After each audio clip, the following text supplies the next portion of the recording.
பட்சபாதமற்ற பணி.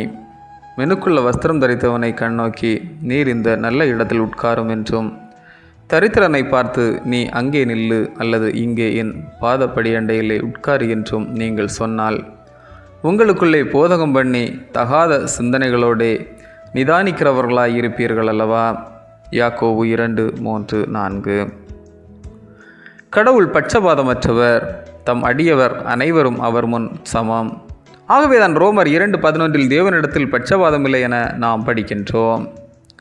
நமது ஆண்டவர் இயேசு கிறிஸ்துவும் அனைவரையும் ஏற்றுக்கொண்டு அனைவரிடமும் நல்ல முறையில் பழகினார்.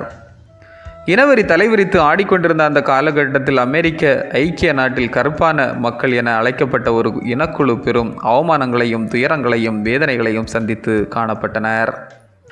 அதாவது பட்சபாதம், பாகுபாடு என்பது மிக கடுமையாக இருந்தது.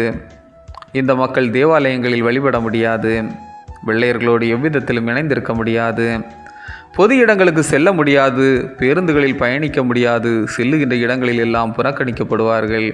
எப்போதும் கசப்பான அனுபவங்களையே கருப்பின மக்கள் சந்தித்தனர். இந்த மக்களின் விடுவெளியாக தோன்றியவரே மார்ட்டின் லூத்தர் கிங் ஆவார். கருப்பின மக்கள் மீது காட்டப்படும் பாரபட்சம் நீக்கப்பட வேண்டும் என்பதற்காக பல போராட்டங்களை முன்னெடுத்தார். அதில் அவர் சுட்டும் கொல்லப்பட்டார்.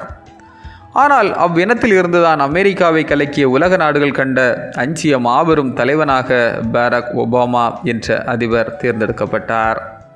அவருடைய சாதனை நமக்கு தெரியும். கடவுளால் உண்டாக்கப்பட்ட மனுக்குலம் தனக்குள் இருக்கும் வேற்றுமையை களைந்து உயர்வு தாழ்வுகளை அகற்றி பட்சபாதம் பார்க்காமல் செயல்பட கடவுள் நம்மையும் அழைக்கின்றார். ஆமீன். இந்த நாள் உங்களுக்கு இனிய நாளாக மலரட்டும்.